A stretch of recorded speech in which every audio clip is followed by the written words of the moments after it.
ស្វាគមន៍បងប្អូនប្រិមត្តស្នេហាសេកាឡាកាពីយុមិញរៀលម៉ាឌ្រីតដាក់1-0ទៅលើ Benfica គឺវគ្គ Play-off នៅមួយជើងទៀតគឺការប្រកួតនៅទឹកដីរៀលប៉ុន្តែរឿងមួយកើតមានឡើងចំពោះជូនីបងប្អូនប្រិមត្តយើងគឺការរើសអើងជាតិសាសន៍នៅលើទីលានដោយកីឡាករ Benfica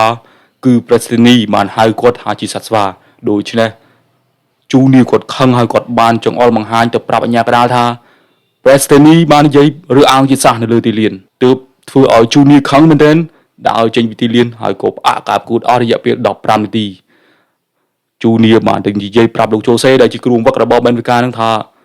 កីឡាករ Prestini បាននិយាយរើសអើងជាតិសាសន៍ទៅលើគាត់ដូច្នេះគាត់ប្រកាន់មែនទែនសម្រាប់កីឡាករបរទេសគឺគេប្រកាន់ណាស់បងប្អូនប្រិមត្តយើងឲ្យទៅហៅថាពាក្យថាស្វាឬថាខ្មៅអញ្ចឹងគឺគេប្រកាន់ណាស់ដូច្នេះ VC ជូនីគាត់ធ្វើត្រូវគាត់សុំផ្អាកការប្រកួតគាត់នឹងដើរចេញពីទីលានបើសិនជាអាជ្ញាកណ្ដាលមិនព្រមដោះស្រាយរឿងនេះទេច្បាស់ជាការប្រកួតជំនាញការរំសាយត្រឹមនាទីទី55ហើយបងប្អូនដោយសារកីឡាករ Prestini បាននិយាយវាក់ងាយគាត់នៅពេលដែលកីឡាករជូនីគាត់សុទ្ធចូលនៅនាទីទី50ហើយបំរុងនឹងកែបាល់លេងបន្តដោយ Prestini បាននិយាយឌឺដងពាក្យសម្ដីហៅជូនីថាជាសត្វស្វាដូច្នេះទើបគាត់ប្រកាន់គាត់បានដើរចេញពីទីលាន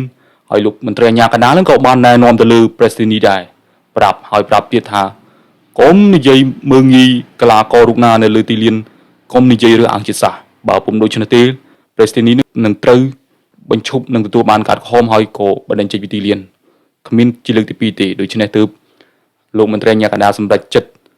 ណែនាំទៅលើ Prestini និងកីឡាកររបស់ Benfica ផងដែរការយប់មិញនេះគឺតឹងតសៃកោដាក់គ្នាមែនទែនរវាង VC Junior ជាមួយនឹង Prestini ដោយ Prestini មើងងាយទៅលើគាត់ដូច្នេះហើយ Prestini ប្រហែលជាប្រកួតក្រោយมันអាចមានវត្តមានទេបើនិយាយមើងងាយឬអើងជាតិសាសន៍នៅលើទីលានបែបនេះមិនដឹងគុំ Junior តាំងពីថ្ងៃណាមកបាននិយាយមើងងាយទៅលើគាត់បែបនេះយប់មិញនេះគឺគូតអ្នកចាំទីរបស់ Real Madrid គឺល្អមែនទែនបងប្អូនប្រិមិត្តយើងជួយសង្គ្រោះបានច្រើនគ្រាប់ណាស់អរគុណបងប្អូនប្រិមិត្តសម្រាប់ការតាមដានសូមជម្រាបលា